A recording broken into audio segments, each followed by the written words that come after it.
So, I need to confess something. I buy shirts from brands that my father would recognize. Guilt free, no apologies.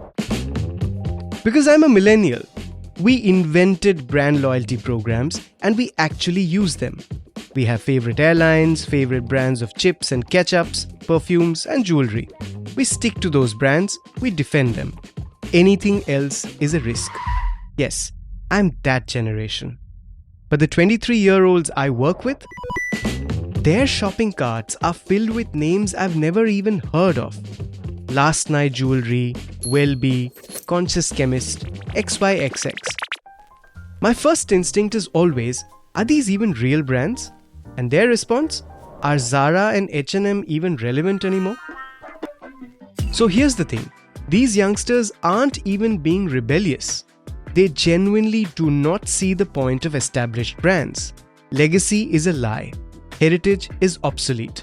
And so-called household names often mean mass-produced garbage. And so, they have snapped all ties with brands that raised their parents. In this episode, the first of 2026, we analyze why Gen Z has ghosted legacy brands and why they aren't coming back.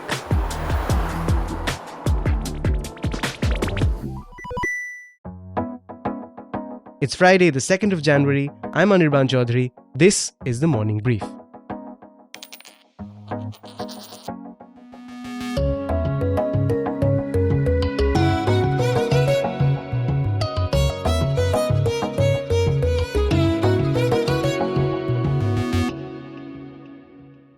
Now, don't take my word for it.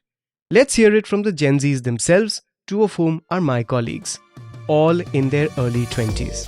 Hi, my name is Anya. I am 22 years old and I am a consumer reporter at The Economic Times. Hey, hi, my name is Shubh Agrawal. I'm currently 23 years old and I'm the head of marketing at an AI startup. Hi, I'm Tanishka, 23 years old. I cover tech and startups for Economic Times. So we asked them a few simple questions. First, do legacy brands or established brands often find themselves in their shopping carts? Legacy brands for me typically would be more of like a last resort, especially in terms of something that has to do with my personal style or my personal expression. So say the world of fashion, I would typically go to say a D2C Instagram brand which is more personal. Let's say like slow fashion based where you don't have like 50 people wearing the same thing, right? I do not go with extremely large companies or enterprises when it comes to products. So I might have like a startup or a mid-sized company that has been able to build a great brand around the stuff I want to buy. But I have seen myself rarely go for the incumbent, which is like the large corporate or large established company in terms of whatever I do end up buying. As compared to brands like Zara or H&M or let's say Mango, they create for masses, and I feel at a large, it's just replication of the same designs in different colors. So I definitely look for more Indian brands which are on Instagram or maybe just, not established ones. Okay, and which are these brands? There are 2-3 jewelry brands on Instagram. One is called Last Night Jewelry. One is called SNA Studios. So they have like this USP of affordable but anti-tarnish jewelry, which for me works really well because I'm really into jewelry. I wash my hands. I don't want to worry about them kind of like turning my fingers green and things like that. Today, if I wanted good quality clothing that I could wear, I would not go for an H&M, right? I would go for a Wellbe or an XYXX, which are just higher quality, cheaper pricing, better brand experience, stuff like that. Even in apparel, there's this brand called Neff's Finds, which is really popular, I feel like, with girls of my age. I really like Conscious Chemist. They are a skincare brand. Then I like Minimalist also. I've been a user of Minimalist for the past 3 years, I think. If I wanted to buy protein for myself and the family, I would go for the Whole Truth. If I had to buy supplements, I would go for something like Swiss Wellness. And if I had to buy like electronic accessories, I would not go for a Protronics or a large brand. I would go for an Anchor. clothes, protein supplements, electronic accessories, even food products.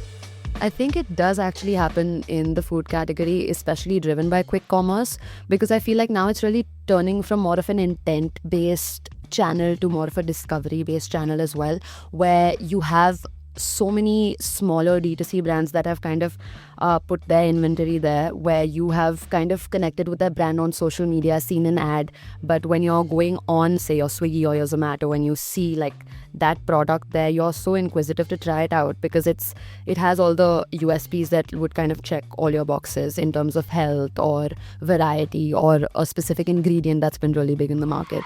Why are Gen Zs moving away from established brands? The reasons are an eclectic mix. Uniqueness is a deciding factor, and that's a box that established mass-producing brands do not tick. Legacy brands, they kind of have a very set template and you know how they function, what type of products are out there. So they're more of like a last resort sort of a thing. Also, it depends on the quality and the price point, a mix of both.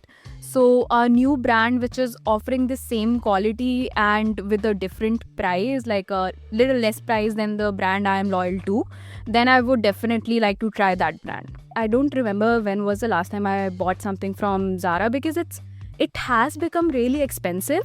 You have like many different options which are giving same quality at less prices.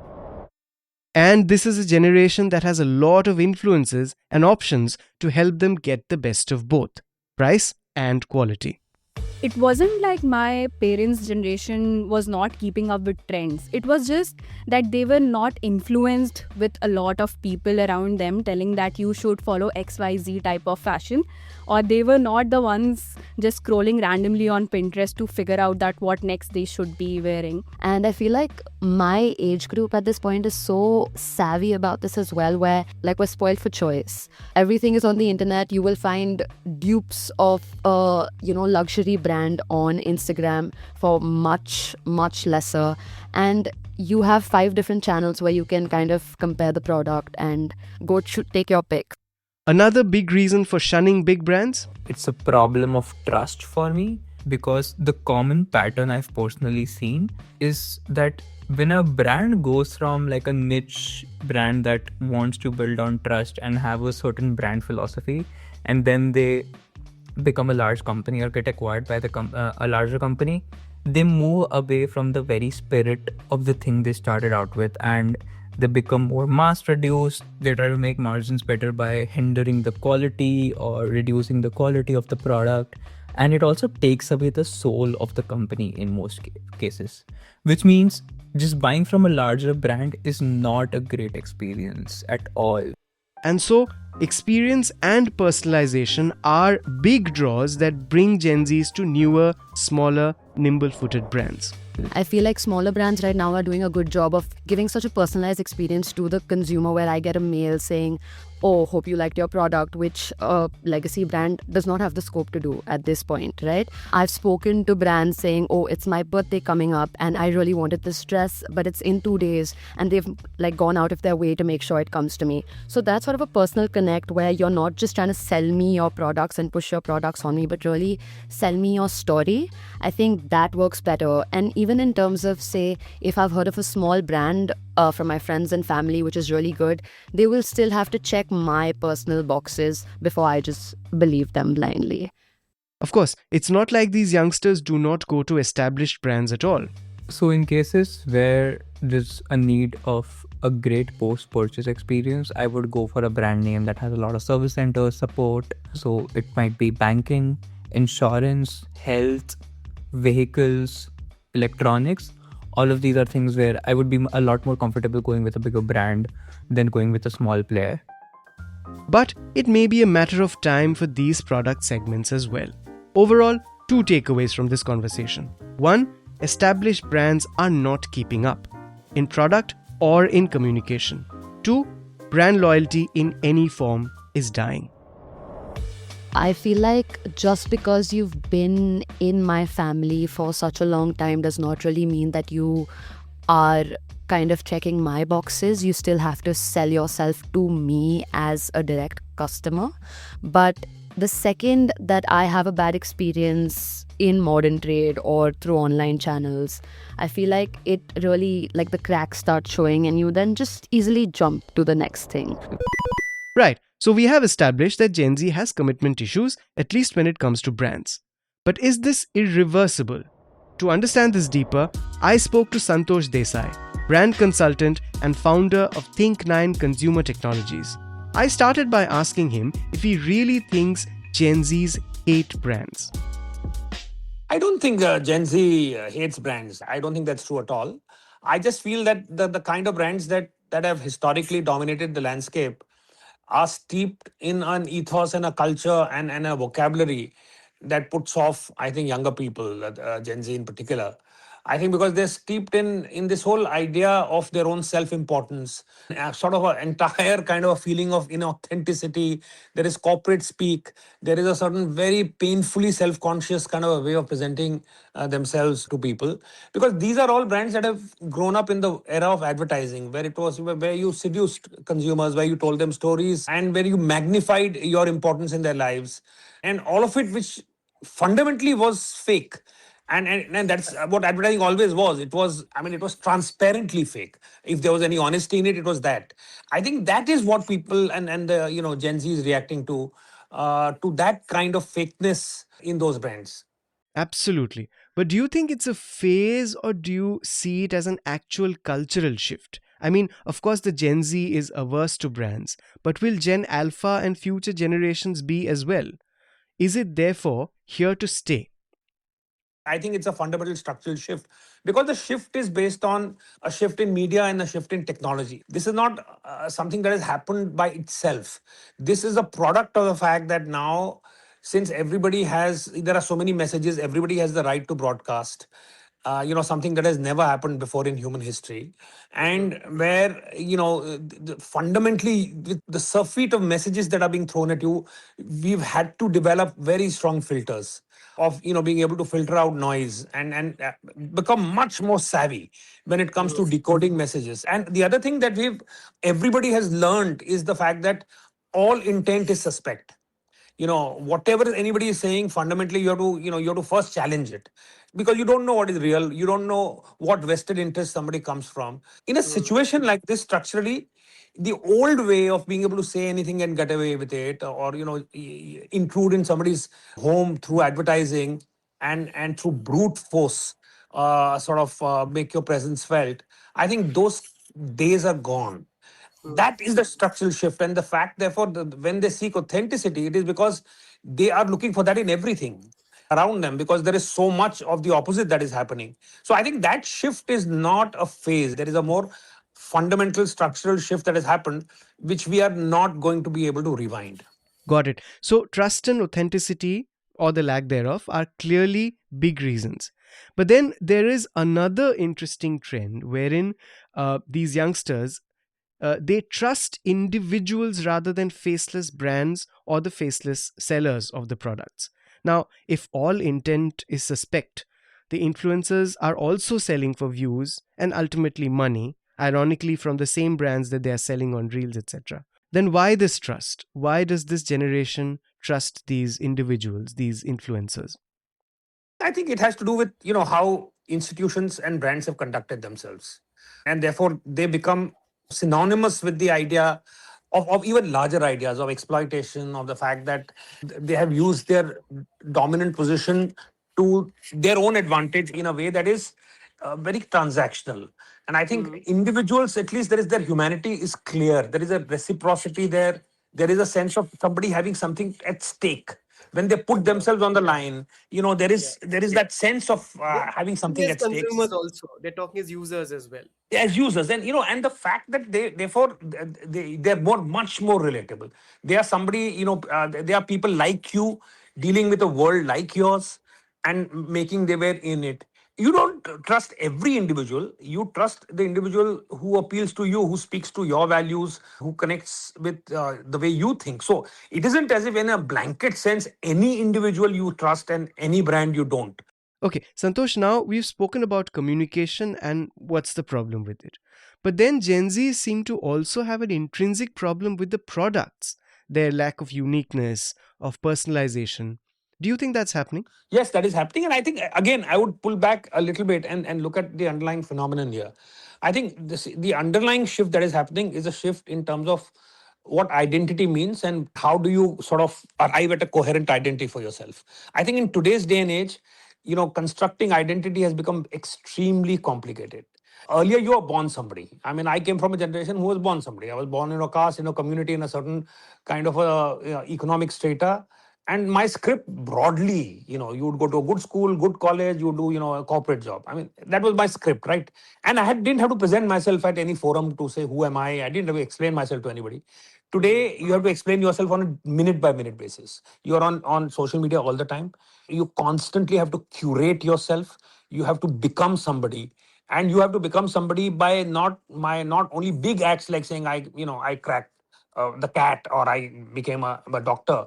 You have to curate yourself by the hairstyle you have today, by the clothes you are wearing today, by the brands you are associating with, by the music that you like.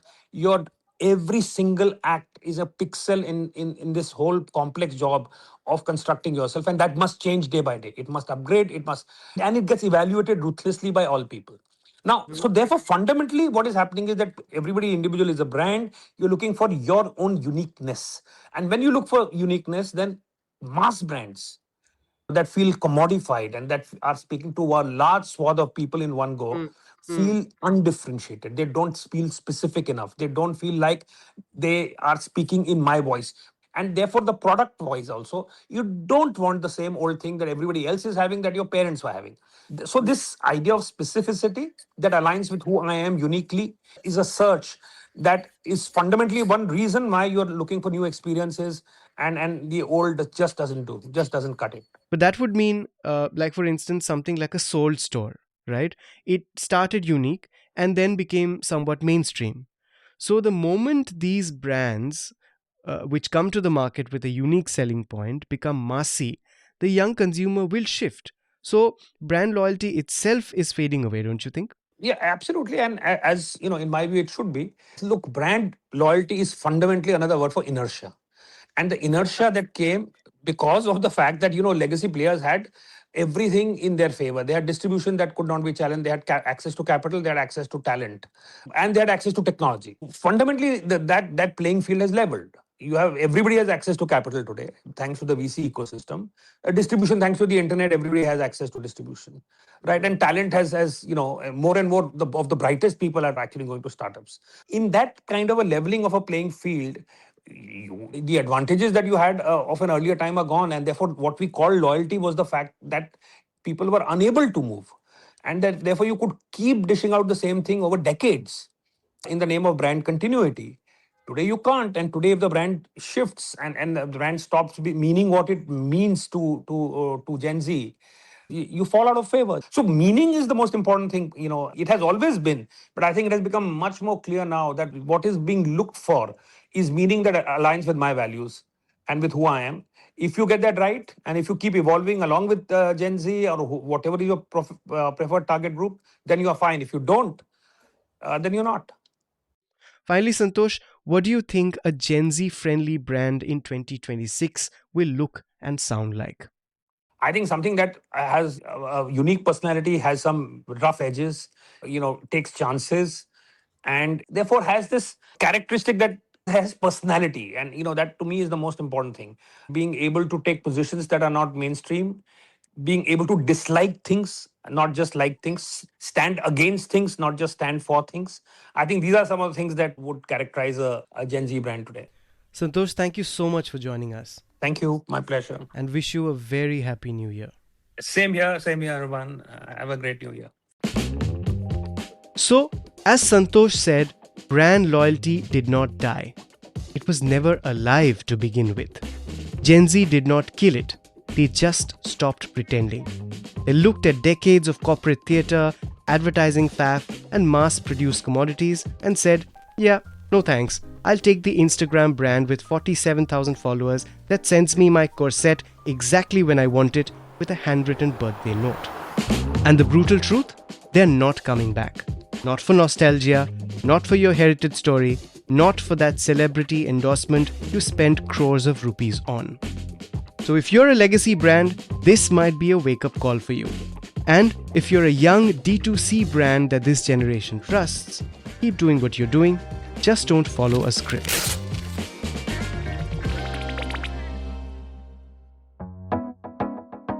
That's it for today. You were listening to this episode on The Morning Brief. It was produced by me, sound designed by Amrit Reggie. A new episode of The Morning Brief drops every Tuesday, Thursday and Friday. On Wednesdays, we come to you with ET in the Valley, and Mondays are for Corner Office Conversation. We hope your year is off to a great start. Keep listening.